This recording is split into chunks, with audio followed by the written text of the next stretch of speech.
Olá, pequenos investidores, sejam muito bem-vindos ao canal. Pessoal, nesse vídeo eu vou comentar um pouco sobre o FIINFRA Juro 11 e Sparta Infra, trazendo aqui algumas atualizações sobre o ativo, tabela sensibilidade e como está a situação ali do seu portfólio, mas dando um destaque especial aqui para o assunto dividendos, porque talvez você não saiba, mas dependendo do que acontecer aqui com a curva de juros, talvez o FIINFRA Juro 11 não consiga distribuir dividendos nesse ano 2025 todos os meses. E isso eu acho que o cotista precisa monitorar muito bem e é exatamente sobre essa parte aqui que eu quero passar para vocês. Como eu sempre lembro, isso não é de maneira nenhuma recomendação de investimento. Se o vídeo for útil, não se esquece do like. Também seu comentário é bem importante. Se você já conhecia o juro, já investe nesse ativo, tá de olho para investir, é sempre importante aí o seu comentário.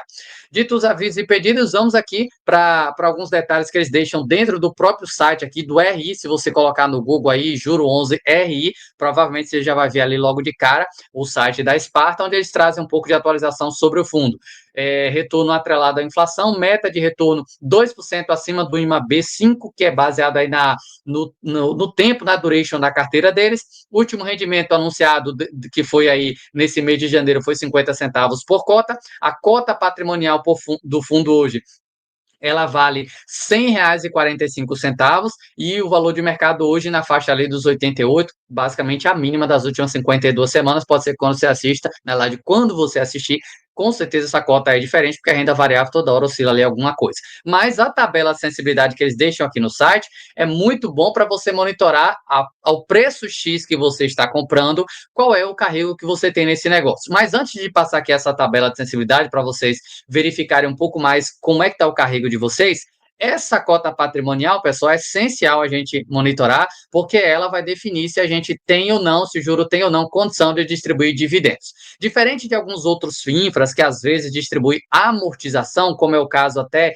que acho que vocês conhecem do BODB11, FINFRA aí base 10, que nos últimos meses vem publicando ali uma amortização parcial de 9, 10 centavos por cota.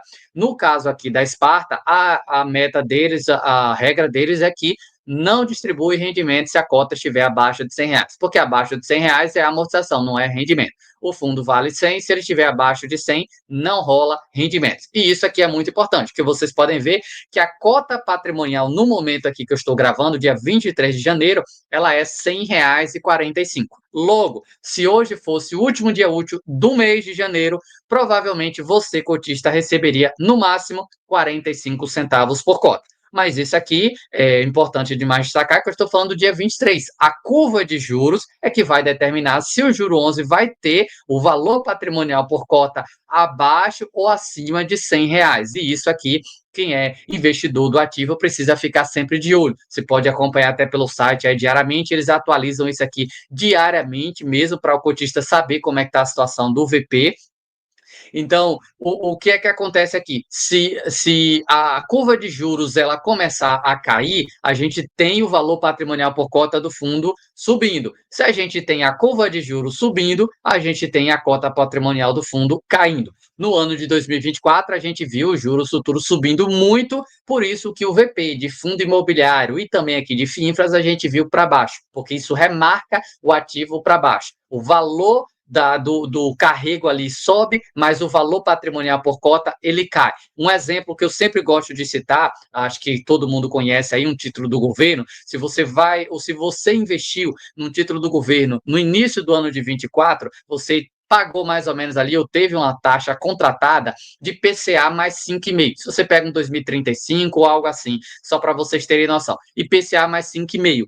Hoje, se você vai comprar, o fechamento de 2025, 2024 foi mais ou menos IPCA mais 7,5. Olha a diferença. Você saiu de IPCA mais 5,5 para IPCA mais 7,5. Se você fosse investidor de um título desse do governo e tentasse vender, você iria vender no prejuízo. A renda fixa, ela é fixa mais ou menos. Ela é fixa se você carrega aquele negócio até o final. Mas se você resolve vender antes do tempo, você vai sofrer a marcação ao mercado. E para FIINFRA, isso aqui é essencial você monitorar, porque isso faz diferença exatamente no assunto dividendos. Então, no caso do exemplo que eu citei de um título do governo, ele perdeu valor porque o juro futuro subiu. O mesmo aconteceu, por exemplo, aqui com o juro 11, que o valor patrimonial por cota dele caiu porque os juros futuros subiram. Quem acompanha aqui o conteúdo, destaques do dia, que é um conteúdo publicado aí de segunda a sexta, às 17 horas aqui no canal.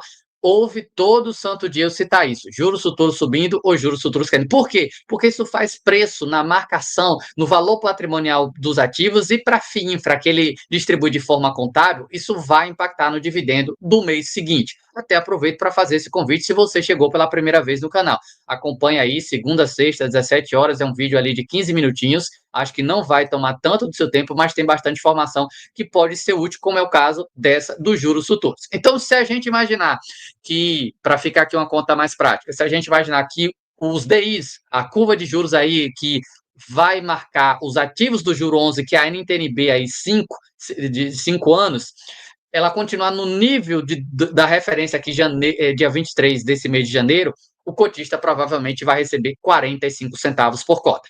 Se a curva de juros cair, o rendimento pode ser maior. E se a curva de juros subir, ela pode ser que o fundo chegue ao ponto de não distribuir dividendos. A gente tem aí, nos últimos dias, os DIs subindo, então isso pode impactar bastante aí o resultado do fundo. Por isso que muita gente, sabendo dessa informação, de que a cota patrimonial determina, se ela for abaixo de 100, não tem dividendo, e você consegue monitorar quanto é a cota patrimonial diariamente, muita gente se antecipa imaginando que o dividendo vai ser baixo e vende ou se antecipa e compra porque imagina que o dividendo vai ser alto. Então, se você gosta do juro 11, monitora isso aí diariamente, semanalmente, ou acompanha os destaques do dia que você vai saber se o juro futuro está subindo ou caindo. Consequentemente, você vai ter um pouco de noção como deve ser o provento do fundo. Mas o fato é que juro não distribui dividendos se a cota estiver em R$ 100, ou no caso, abaixo de R$ 100. Aqui a gente tem o histórico do fundo, o último rendimento que ficou baixo exatamente por conta disso.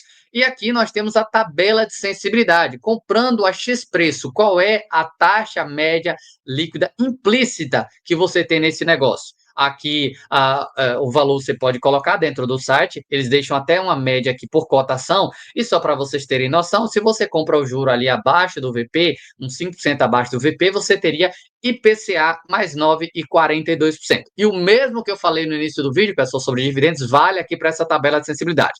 Se os juros futuros subirem, essa taxa média líquida IPCA mais vai aumentar, porque isso vai impactar no patrimônio do fundo e isso sobe.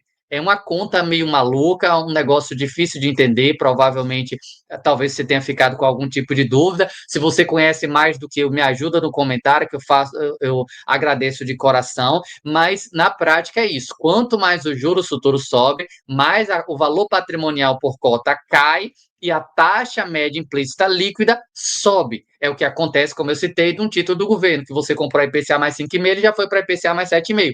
O valor de mercado é menor, mas a taxa acaba sendo maior. Então, comprando juros nos preços aí, média, que é o preço que o fundo vem sendo negociado de R$ 90, você teria um carrego de IPCA mais 10,5%. E por que essa taxa aqui, para mim, é uma taxa mágica, olhando para o juro 11? Eu separei aqui para vocês o portfólio do fundo para a gente fechar o vídeo e não tomar muito tempo. Composição da carteira, você tem aqui a debênture, quem é o devedor, setor, etc, duration, e o ponto que eu mais gosto é esse aqui, rating da carteira. Você tem no juro 11, a grande maioria de debênture, a grande maioria dos devedores são empresas grau de investimento, são AAA.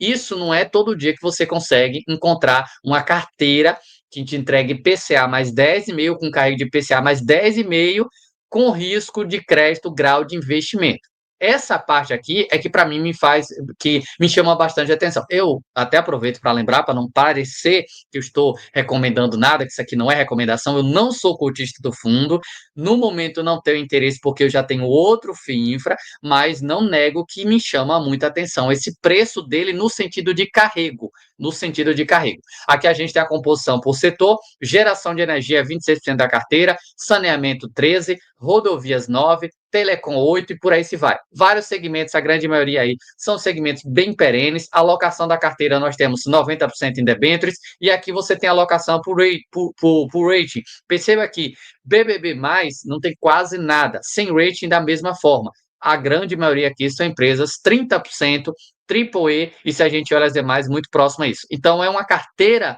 de debêntures, lembrando, você está recebendo isento, esse rendimento, ganho de capital isento, numa carteira IPCA mais 10, com risco, nota de crédito aí, grau de investimento. Uma carteira quase que AAA. É mais seguro do que um título do governo? Com certeza não. Com certeza não. Uma empresa pode quebrar. Agora, qual a chance de um Eletrobras, por exemplo, quebrar? De um Equatorial quebrar? E vamos botar aqui de novo para a carteira dele. Vamos ver se eu consigo ver aqui alguns nomes conhecidos. Bradesco, Porto Seguro, BTG Pactual, Agea, Serena Energia, Jales Machado, Neo Energia, Brava Energia, Alupar, Localiza, é, Eco Rodovias, CSN, mais Eco Rodovias aqui, Eletrobras, Alupar, Celesc, PetroRio, AS Brasil, Energisa, deixa eu ver se acabou, se tem mais aqui, TIM, Copel, pô, Braskem, deixa eu parar aqui para não tomar muito tempo do vídeo. Então perceba que eu não estou falando de qualquer empresa, eu não estou falando de uma Magazine Luiza, que é varejo, que é um risco maior, que se juro sobe, complica o fluxo de caixa. São empresas que têm uma tranquilidade muito maior no fluxo de caixa, não é igual o varejo que tem um risco muito maior no sentido de juro, quando o juro sobe. Então, é uma carteira que tem risco comparado a um tiro do governo, com certeza. Mas eu diria que o risco aqui é baixo pelo padrão, pela qualidade do portfólio dela. Voltando aqui para a tabela de sensibilidade, para o carrego que você tem hoje, que se você olha aí a R$ 89,88, que foi ali a mínima das últimas 52 semanas, pelo menos até onde eu me lembre, você tem IPCA mais 11%. 11% acima da inflação não é assim uma coisa que você vê todo dia. Então, para fechar o vídeo, eu não quero dizer aqui que vale a pena comprar juro 11 ou não, e que o fundo vai distribuir ou não dividendos, mas mostrar para vocês aqui na prática que o cotista do juro precisa monitorar a curva de juros nesse momento estressado, porque a cota patrimonial está muito próxima a 100, já que se o fundo vier abaixo de 100, não distribui rendimentos. E que se os juros, se os DIs melhorarem, se a situação do Brasil melhorar, a gente tiver uma redução aí nesse prêmio de risco, valorização da cota, a cota patrimonial vai se valorizar, logo o dividendo volta a subir e quem sabe a gente vê gordos dividendos futuramente. Na média, eu diria que o Brasil não tem taxas de juros tão altas quanto que a gente está vendo nesse ano de 25. Mas não quer dizer que não pode piorar. Nada está ruim que não possa ficar pior. Isso você não está no controle. O que você tem controle hoje é que a cota vale R$ 100,45 e que o fundo tem um carrego hoje de PCA mais 10%. Se vale a pena ou não investir, é o que eu gostaria de saber de vocês aí nos comentários. Quero fazer aqui um convite especial para a gente fechar o vídeo. Se você gosta do conteúdo que é publicado aqui diariamente, torne-se membro. A partir de R$ 1,99 você tem benefícios exclusivos, tem aí 3 níveis de membro, cada nível tem um benefício diferente, você pode dar uma olhada e ver se é interessante ou não para você. E se chegou pela primeira vez no canal, considere se inscrever, se gostou do conteúdo, não se esqueça o like, que é importante demais aí para o crescimento do canal.